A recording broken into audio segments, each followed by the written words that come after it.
सभी को जय मसीह की। जितने मुझे सुन रहे हैं, देख रहे हैं, सभी को जय मसीह की। आज के दिन में आप सबका स्वागत है प्रियो। परमेश्वर ने फिर एक बार अवसर मुझे और आपको दिया है कि मैं और आप उसके चरणों के निकट बैठकर उसकी महिमा करें। परमेश्वर का वचन सुनने के पहले हम छोटी सी प्रार्थना करेंगे। सर्वशक्तिमान दयालु परमेश्वर अनुग्रहकारी पिता, हम धन्यवाद देते हैं। आज वो दिन है जो आपने बनाया है। प्रार्थना करते हैं अपने अभिषेक से हमें मस्सा कर, सुरक्षा प्रदान कर, आपका वचन लोगों के हृदय में जाए प्रभु, और हमको कुछ नई बातें सीखने को मिले। पवित्र आत्मा मार्गदर्शन कर। यीशु प्रभु नासरी के नाम से प्रार्थना मांगते हैं, सुन और कबूल कर पिता, आमीन। मत्ती रचित सुसमाचार उसका 28 अध्याय 18 से 20 वचन तक हम पढ़ने जा रहे हैं। और आज का विषय है महान आज्ञा। महान आज्ञा, ग्रेट कमीशन। महान आज्ञा यीशु मसीह ने तब दिया प्रियो जब यीशु मसीह मुर्दों में से जिंदा हुए। यीशु मसीह जब मरकर जिंदा हुए तब जो है यीशु प्रभु ने महान आदेश दिया। ये आखिरी लफ्ज था, ये आखिरी इच्छा थी यीशु मसीह की, आखिरी ख्वाहिश थी प्रभु यीशु मसीह की कि मेरे जाने के पहले मैं स्वर्ग पर जा रहा हूं पिता के पास में, और आपकी गवाही बताऊंगा मैं, और आपके बारे में सब बताऊंगा पिता के पास में, मैं जा रहा हूं। लेकिन यहां पर हम देखते प्रियो कि यीशु मसीह जिंदा होने के बाद परमेश्वर का वचन कहता है कि 18 वचन से आगे मैं पढ़ने जा रहा हूं, आप ध्यान से सुनना। यीशु ने उनके पास आकर कहा कि स्वर्ग और पृथ्वी का सारा अधिकार मुझे दिया गया है, इसलिए तुम जाकर सब जातियों के लोगों को चेला बनाओ, उन्हें पिता पुत्र पवित्र आत्मा के नाम से बपतिस्मा दो, और उन्हें सब बातें जो मैंने तुम्हें आज्ञा दी है मानना सिखाओ, और देखो मैं जगत के अंत तक सदैव तुम्हारे संग रहूंगा। और यह अध्याय क्लोज हो जाता है। अर्थात ये आखिरी शब्द प्रभु यीशु मसीह के थे। इसलिए इन वचनों को अपने घरों में लिखकर रखिए, इसको बाईपास मत कीजिए, क्योंकि यीशु मसीह ने ये कहा है। यीशु प्रभु ने कहा कि तुम जाओ और सुसमाचार बताओ लोगों को। यीशु प्रभु ने सुसमाचार बताने के लिए मुझको और आपको चुनाव किया है। सुसमाचार क्या है? सुसमाचार सिंपल है, यीशु मसीह है, और कोई बड़ी कहानी नहीं है। यीशु मसीह है सुसमाचार। यीशु मसीह के बारे में बताना है। यीशु मसीह ने हमारे लिए क्या किया। यीशु मसीह सूली पर मर गया, उसका लहू बहाया गया, वो मारा गया, गाड़ा गया, तीसरा दिन जिंदा हुआ। ये सुसमाचार है, और कोई दूसरा समाचार नहीं है। हमें महत्वपूर्ण बात है कि जो महान आदेश, जो यीशु मसीह की इच्छा थी, ग्रेट कमीशन, परमेश्वर ने जो शिष्य लोगों को बताया कि तुम जाओ और जाकर सारे जाति के लोगों को बताओ, सारे जाति के, हर जाति, हर भाषा, हर गोत्र के लोगों को बताओ, ये आदेश है। और इसको बहुत ध्यानपूर्वक प्रतिदिन चौकसी से हमें पूरा करना है। एक विश्वासी होने के नाते बहुत चौकसी से हमको उसको पूरा करने के लिए प्रभु के हाथ में देना है। हम जानते हैं कि ये कठिन है,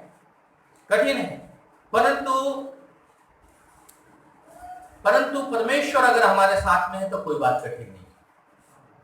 आमीन। 3 बातें मैं बताऊंगा आपको कि क्यों प्रभु ने यह महान आदेश दिया हमको, क्यों महान आदेश प्रभु ने हमको दिया करने के लिए, क्यों विश्वासी लोगों को।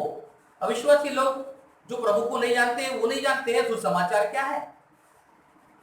वो तो सुसमाचार बोले तो वो समझते रहे नौकरी लग गई, लॉटरी लग गई, और सट्टा लग गया, पैसे आ गए, धन आ गया, अनाज आ गया, ये सब सुसमाचार बोलते हो लोग। अच्छा समाचार, आनंद का समाचार, उनके लाभ की बात है तो अच्छा समाचार बोलते हो।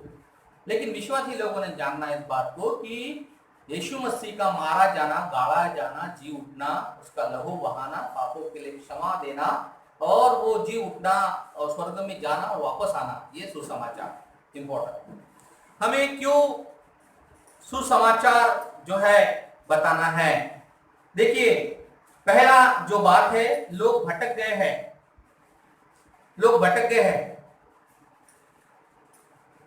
यशायाह 53:6 में लिखा है, हम तो सब के सब भेड़ों की नाई भटक गए थे, हम में से हर एक ने अपना अपना मार्ग लिया था, और यहोवा ने हम सबों का अधर्म का बोझ उसी पर लाद दिया। लोग भटक गए हैं। संसार के लोग भटके हुए हैं। उनको पता नहीं कहाँ जाना है, उनको पता नहीं क्या करना है, उनको पता ही नहीं है, भटक गए हैं। जैसे भेड़ वन में भटक जाती है और वो चिल्लाती है भै भै करके, उनका कोई रखवाला नहीं है, देखभाल करने वाला नहीं है, सुधे लेने वाला कोई नहीं है। इस प्रकार से संसार के तरफ हमको देखना है, हमारा देखने का नजरिया बदलना है संसार के तरफ। जब हम लोगों को देखते हैं तो देखने का नजरिया बदलना है हमको। हमारा देखना ये होना चाहिए कि ये भटके हुए हैं, ये नहीं जानते प्रभु को, इसलिए आली टेढ़ी चाल चलते हैं, कुछ भी मुंह में आते हैं, बोल देते हैं, गाली देते हैं, मारपीट करते हैं, मर्डर करते हैं, बहुत सारी बातें, बहुत सारी चीजें वो सब हो रही संसार के अंदर में। बहुत सारी राजनीति हो रही है, बहुत सारी हत्याएं हो रही है, लूटपाट हो रही है, क्राइम बढ़ते जा रहा है। ये सब संसार की रीति है, संसार जो है ये चल रहा है। लेकिन मेरे प्रियो, हमें ध्यान देना है, हमें लोगों की तरफ ऐसा देखना है कि जैसा वे भटके हुए हैं। मत्ती रचित सुसमाचार उसका 9वां अध्याय अगर देखेंगे हम लोग प्रियो 35 से 38 वचन में, तो यीशु मसीह जो है भीड़ के तरफ ऐसे देख रहे थे, और परमेश्वर का वचन कहता है कि जिनका कोई रखवाला नहीं है, उन्होंने यीशु प्रभु ने उन पर तरस आया, यीशु प्रभु को उन पर तरस आया, क्योंकि वो रखवाले का जो उनका कोई रखवाला नहीं था, ऐसे भटके हुए भेड़ के समान थे वो, इसलिए यीशु प्रभु ने तरस खाया। हमको लोगों पर तरस खाना है, हमें उनको देखकर तरस से भर जाना है, क्योंकि वो एक नाश की ओर जा रहे हैं, भटक गए वो लोग, उनको पता नहीं, भटका हुए व्यक्ति किधर जाएगा पता नहीं, और वो किसी को पूछता भी यह जाना है, वहां जाना है, वहां जाना है, पीली नदी चला गया वो गिरी भटका, और वहां पूछ रहा है, एक भी नहीं बता रहा उसको, पर पीली नदी कहा, बोला इधर चले जाओ, चला गया मार्टिन नगर। फिर मार्टिन नगर में पूछा पीली नदी कहा है, बोला सिविल लाइन में, चला गया सिविल लाइन। पीली नदी किधर है और कहा गया? हाँ, फिर सिविल लाइन में जाने के बाद वो बोलता है कि सोमलवाड़ा जाओ, उस साइड में पीली नदी है। बेचारा रात भर दिन भर थका हुआ, आखिर में थक के सो गया। कोई आशा उसके पास नहीं, कोई रास्ता बताने वाला नहीं है। लेकिन मैं और आप जानते हैं इस बात को कि सही रास्ता क्या है, सही रास्ता क्या है।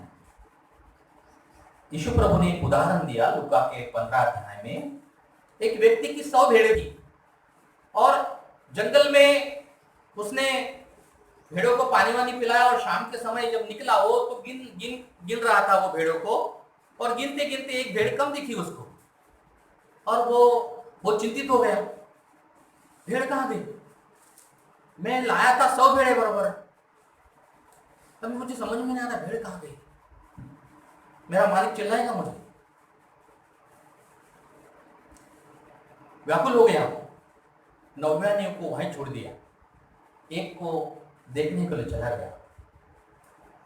उसने ना आंधी देखा, ना तूफान देखा, ना धूप देखा, ना बारिश देखा, ना कांटे देखा, ना उठकटारा देखा, ना चढ़ाव उतार देखा, कुछ भी नहीं देखा। वो ढूंढ के रहा।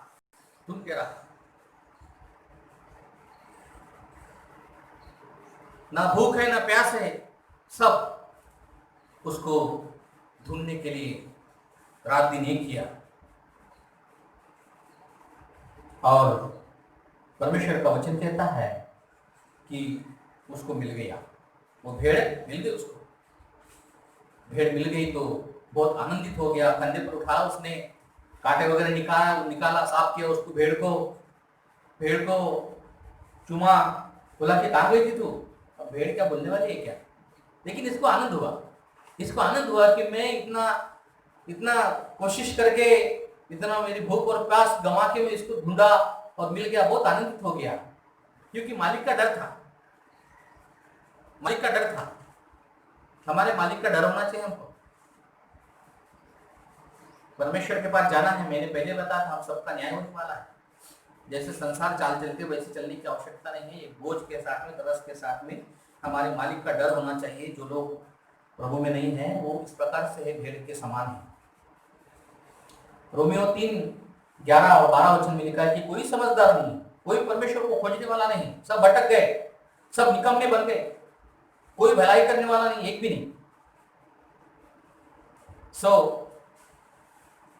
जब वो भेड़ मिल जाती है तो क्या करता है, वो कंधे पर उठाता है, घर में लाता है। घर में लाने के बाद मित्रों को, पड़ोसियों को, कुटुंबियों को इकट्ठा करता है और बड़ा भोज देता है। एक भेड़ के बड़ा भोज देता है, उसको बड़ा आनंद आ गया, क्योंकि उधर स्वामी भी खुश हो गया, स्वामी का भी डर निकल गया। स्वामी का डर था उसके अंदर में, वो निकल गया, खुश हो गया। वो आनंद के मारे उसने बड़ा भोज किया और सबको बताया कि देखो ये मेरी भेड़ गम गई थी, इसलिए के लिए बहुत चिंतित था मैं, और मिल गई है, मेरे साथ आनंद करो। प्रियो, स्वर्ग में भी ऐसा ही आनंद होता है। जब एक व्यक्ति प्रभु में आता है या हम उनको भटके हुए व्यक्ति को सही राह पर लाते हैं तो स्वर्ग में बड़ा आनंद होता है। स्वर्ग में स्वर्गदूत, पिता परमेश्वर, पुत्र प्रभु यीशु मसीह, पवित्र आत्मा आनंद मनाते हैं एक एक आत्मा के लिए। एक आत्मा इंपॉर्टेंट है, एक एक आत्मा के लिए स्वर्ग में बड़ा आनंद होता है मेरे प्रिय। इसलिए हम जब काम पर जाते हैं, स्कूल कॉलेज में जाते हैं, बस्ती में रहते हैं, दूसरे गांव में जाते हैं, शादी ब्याह में जाते हैं, फंक्शन पार्टी में जाते हैं, तो हमारा ध्यान, देखने का ध्यान ये होना चाहिए कि ये भटके हुए लोग हैं, उनको राह दिखाना आपका काम है, मेरा आपका काम है। नहीं तो वो भटकते चले जा रहे हैं और एक बार मुलाकात होने के बाद डबल मुलाकात नहीं होगी आपकी। इसीलिए जब भी आपको मौका मिलता है सुसमाचार सुनाना है। मैंने पिछले सप्ताह में बताया था, मैंने आंखों की जांच के लिए गया, मैं मुझे मुझे सोचा कि मैंने मेरा चश्मे का नंबर बदल गया होगा, तो मैं जाता हूँ, थोड़ा सा जांच कर लेता हूँ। जांच किया, 300 रुपये उसने ले लिया, पहले ही ले लिया उसको। अंदर गया मैं, अंदर जाने के बाद चेकअप वगैरह वगैरह, डॉक्टर बोलता है कि आपको आवश्यकता नहीं है, वही नंबर लगा दीजिए, कोई समस्या नहीं है, किंचित थोड़ा सा इधर उधर हुआ, ऐसा कोई प्रॉब्लम नहीं है। तो मैंने बोला सर मैं 2 मिनट आपसे लेना चाहता हूँ। बोला हाँ। तो पेशेंट को रोक दिया उसने, फिर मैंने सुसमाचार बताया, प्रभु का वचन बताया। मैं प्रभु का वचन बता रहा हूँ, सो रहा है, मैं अंदर से प्रार्थना कर रहा हूँ। फिर आंखें खुली, प्रभु का वचन, उसको नया नियम दिया, सुसमाचार। आप जहाँ पर भी जाते हैं डरो मत, घबराओ मत, आपकी आंखें, आपका माइंड, आपकी बुद्धि, कान खुले होना चाहिए। यही परमेश्वर के लोगों की ये क्वालिटी होना चाहिए। पीड़ितों का काम 10वें अध्याय में एक व्यक्ति के नाम बारे में लिखा हुआ है, पहले वचन में और 24 वचन में। कैसरिया में कुरनेलियुस नाम का एक इतालियन पलटन का सरदार था, बहुत बड़ा व्यक्ति, पूरा पलटन, मिलिट्री का मुख्य व्यक्ति, सूबेदार। वो व्यक्ति प्रभु में आया, प्रभु पर विश्वास किया, उसको एक तरस था, उसको एक बोझ था। इतना बड़ा व्यक्ति, इतना पैसे वाला, इतना पूरा सैनिक लोग उसके हाथ में, लेकिन एक बात थी, वो अपने स्वामी से डरता था, परमेश्वर पिता से, इसीलिए लोगों को सुसमाचार के लिए तैयार करता था। तो 24 वचन में लिखा है कि उसने जो है सब कुटुंबियों और मित्रों को इकट्ठा किया, सारे कुटुंबी और मित्रों को इकट्ठा किया और उसने प्रभु के दास को बुलाया। याफा में प्रभु का दास पतरस था, उसको बुलाने को नौकर भेजे कि भाई जा, वो प्रभु का दास वहां पर है और मैं यहाँ इकट्ठा करता हूँ। बड़ा भोज रखा उसने और सुसमाचार के लिए उनको तैयार किया। उसको शायद इतना नहीं आता होगा, लेकिन प्रभु के दास को बुलाया उसने और वहां सुसमाचार प्रचार किया गया और पहली बार पवित्र आत्मा का अभिषेक उस समय में उतरा। क्या हम अपने कुटुंबी मित्रों को इकट्ठा कर सकते हैं? पैसा खर्चा कर दीजिए, कोई समस्या नहीं, उसको नाश्ता खाना पीना दीजिए उनको, लेकिन आपका एक मकसद होना चाहिए, कि उसकी आत्मा को बचा, वो भटका है, उसको राह पर लाना, ये इंपॉर्टेंट है।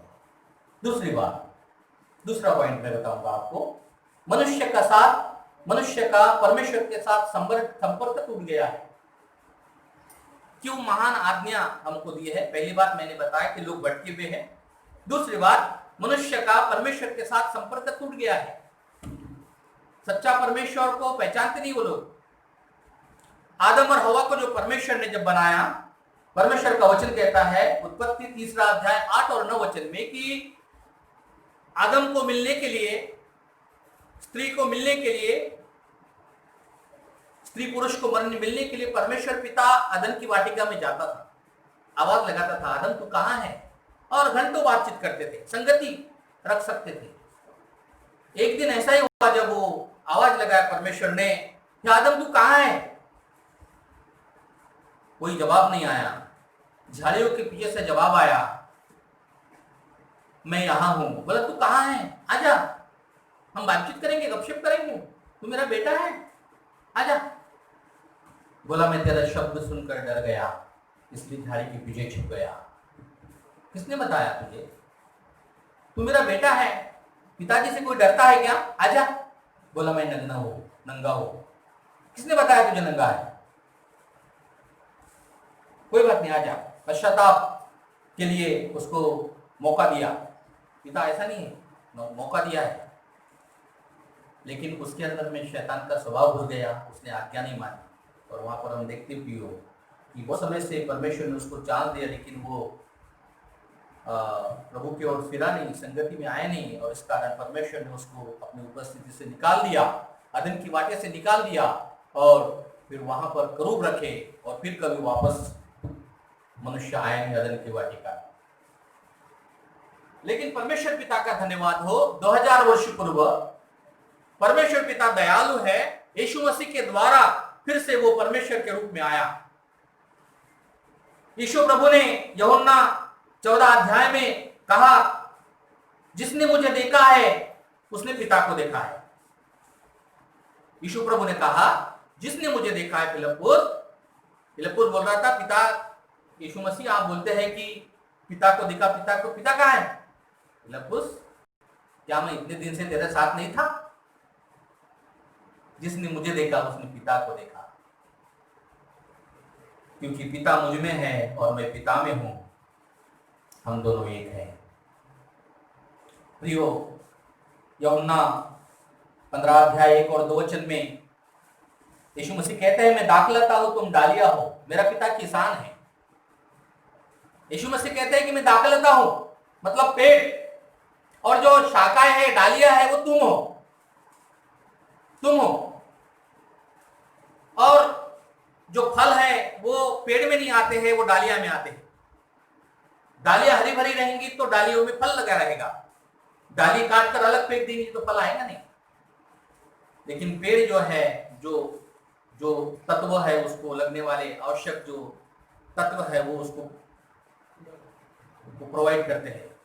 नीचे से जो कुछ भी है ना, जो उसकी जो जड़ रहती है वो प्रोवाइड करते हैं उन बातों को, और डालियों को हरा भरा रखते हैं। डालियों को कुछ नहीं करना है, सिर्फ जुड़े रहना है, पेड़ के अंदर जुड़े रहना है। तो किसान जो है वो हमारा पिता है, और जो दाखलता है वो है यीशु मसीह, और जो डालिया है मैं और आप है। अलग अलग जाति से आए हुए लोग हैं, हर जाति, हर भाषा, हर गोत्र, हर कुल के लोग जो है वो लोग हैं। परमेश्वर का वचन इस प्रकार से कहता है मेरे प्रियो, यूहन्ना 1:12 में कि जितने लोगों ने उस पर विश्वास किया उतनों को परमेश्वर ने संतान होने का अधिकार दिया। मुझको और आपको परमेश्वर ने संतान बनाया है, उन लोगों को संतान नहीं कहा है, मुझको और आपको संतान। ये कितनी सौभाग्यशाली बात है, मैं और आप परमेश्वर पिता की संतान है। मुझको और आपको प्रोटेक्शन मिलता है, मुझको और आपको वो अपने बेटे के रूप में देखता है, वो स्वर्ग से देखता है। हम जहां जहां जाते हैं वो अपने बच्चों की रखवाली करता है। इसलिए भजन संहिता 91 लर्न कर लेना, पाठ कर लेना इन परिस्थितियों में। इन डर के माहौल में भजन संहिता 91 पाठ कर लेना। आधी रात को भी किसी ने पूछा तो न तो दिन के धूप से न रात के चांदनी से तेरी कुछ हानि होगी,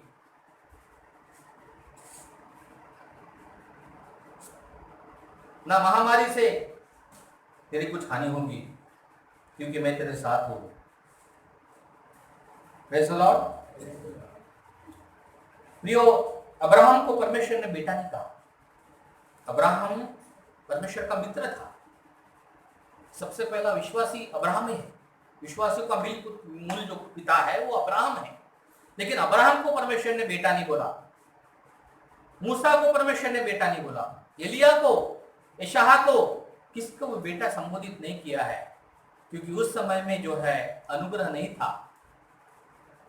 उस समय में बेटे नहीं थे। वो लोग दास के समान डरते हुए, कांपते हुए, बहुत ही पवित्र करके वो जाते थे। लेकिन नए नियम में जब हम आते हैं, यीशु का लहू जो सूली पर बहाया गया, उसने बेटे करके संबोधित मुझको और आपको किया है।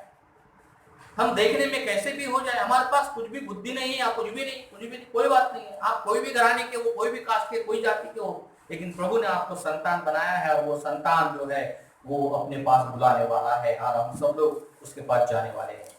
इसलिए दूसरी बात मैं आपको बताऊंगा प्रियो कि महान आदेश प्रभु ने इसलिए दिया है कि मैं और आप जो है परमेश्वर के संपर्क में हैं, तो उन लोगों को भी परमेश्वर के संपर्क में लाना है। वो नहीं जानते परमेश्वर पिता को कौन है, इसलिए वो मूर्तियों में देख रहे हैं, पेड़ों में देख रहे हैं, वो पहाड़ों में देख रहे हैं, नदियों में देख रहे हैं, नालों में देख रहे हैं, वो लोग भेड़ में देख रहे हैं, बकरियों में देख रहे हैं, बिल्लियों में देख रहे हैं, कुत्तों में देख रहे हैं परमेश्वर। वो परमेश्वर नहीं है। सृष्टि परमेश्वर है ये बोलते हैं, कण कण में परमेश्वर है बोलते हैं। परमेश्वर से बहुत दूर है वो लोग। काफी जमीन और आसमान का फर्क है। उनको पता ही नहीं परमेश्वर क्या है। यीशु मसीह आगे चला गया है, उसको पता ही नहीं। यहाँ तक कि इजराइल में भी इजरायली लोग भी कहते हैं कि परमेश्वर यीशु मसीह आएगा, बाद में आएगा, अभी आने का है। मुझको आपको पता है मेरे प्रियो कि परमेश्वर के साथ में जब यीशु मसीह पर हम विश्वास करते हैं, परमेश्वर के साथ जुड़ जाते हैं और हमारा रिश्ता फिर से जुड़ जाता है और प्रभु हमको एक बनाता है। परमेश्वर का वचन कहता है कि जो प्रभु के आत्मा से भर जाता है वो एक आत्मा हो जाता है। आमीन। तीसरी बात, मनुष्य को पता नहीं है कि उनके जीवन का लक्ष्य क्या है। मनुष्य को पता नहीं है कि उनके जीवन का लक्ष्य क्या है। वो नाश क्यों जा रहे हैं, उनको पता नहीं है। इसलिए यीशु मसीह ने महान आदेश दिया मेरे प्रिय, उनको पता नहीं है। कुछ लोग अपने काम में मस्त है, आज अपने काम में मस्त है। बाबा आपल्याला मिळते ना 500 रुपये, बस जाओ द्या तिकडं। ध्यान रखना, पिता को डरिए, पिता को डरिए। न्यायासन के सामने खड़ा होना पड़ेगा। पाप का न्याय नहीं होगा। पाप, हमारा पाप तो मिट गया है, लेकिन तुमने जो काम किया है, कितने आत्माओं को बचाया है, कितने लोगों को सुसमाचार बताया है, कितने लोगों पर तरस खाया है, कितने लोगों को क्या नजर से तुमने देखा है, वो सब न्याय होने वाला है। अपने काम में मस्त मत रहिए। बहुत लोग म्हणते आमच्याकडे वेळ नाही बाबा आता चर्च मध्ये यायला। आता मग लॉकडाऊन झाला तर कुठे होते? बीमार पड़ गया तो रह जाते घर में। भवन में आने के लिए समय नहीं उनके पास, प्रभु के पास संगत नहीं। इधर जाएंगे, उधर जाएंगे, यहाँ बैठेंगे, वहां बैठेंगे, ये करेंगे, वो करेंगे, फालतू बातों के लिए समय है। लेकिन विश्वासी लोग ध्यान दीजिए इस बात को कि लोग नाश की ओर जा रहे हैं। पहले दूसरा पत्रस 3 अध्याय 9 वचन में लिखा है कि परमेश्वर ने चाहता कि कोई नाश हो, परंतु वो मौका देता है, सबको मौका देता है। नीति वचन 16:25 में लिखा है कि बहुत बड़ा मार्ग है जो उस नाश की ओर जा रहा है और सब लोग, सारे जो संसार है उस नाश के रास्ते में जा रहे हैं। इसीलिए हमें ध्यान देना है। वो लोग, उनका लक्ष्य नहीं, उनका जो गोल लक्ष्य कहाँ जा रहे हैं, क्या कर रहे हैं, पता नहीं। उनको पता नहीं, कुछ भी पता नहीं। फिर तुम मरेंगे तो कहाँ जाएंगे मालूम नहीं, सब पता हो जाएगा, पता नहीं उनको। फिर तुम्हारा न्याय होगा नहीं होगा, उनको पता ही नहीं ना, क्योंकि भटके हुए। संपर्क टूट गया है, संपर्क टूट गया है। हालेलुया। मोबाइल से बात करते, संपर्क करने के बाद क्या हो जाता, अरे तो थोड़ा सा जोर से बोलो ना भाई, वो आवाज अटक अटक क्या हो जाएगा, क्यों क्यों क्यों? अरे पता नहीं है, नेटवर्क का प्रॉब्लम है। अच्छा एक काम करो, ऊंचाई पे चले जाओ, फिर वो ऊपर जाता है, फिर वहां नेटवर्क मिलता है उसको। परमेश्वर पिता के साथ में संपर्क रहोगे, नेटवर्क में बने रहोगे, तो वो आपको आशीषित करेगा। 3 बातें मैंने बताया। पहली बात, लोग भटक गए हैं, परमेश्वर के साथ उसका संपर्क टूट गया है मनुष्य का। तो तीसरी बात, उनके जीवन का लक्ष्य पता नहीं है। लेकिन हमको, मुझको और आपको पता है कि मेरे और आपके जीवन का लक्ष्य और उनके जीवन का लक्ष्य क्या है।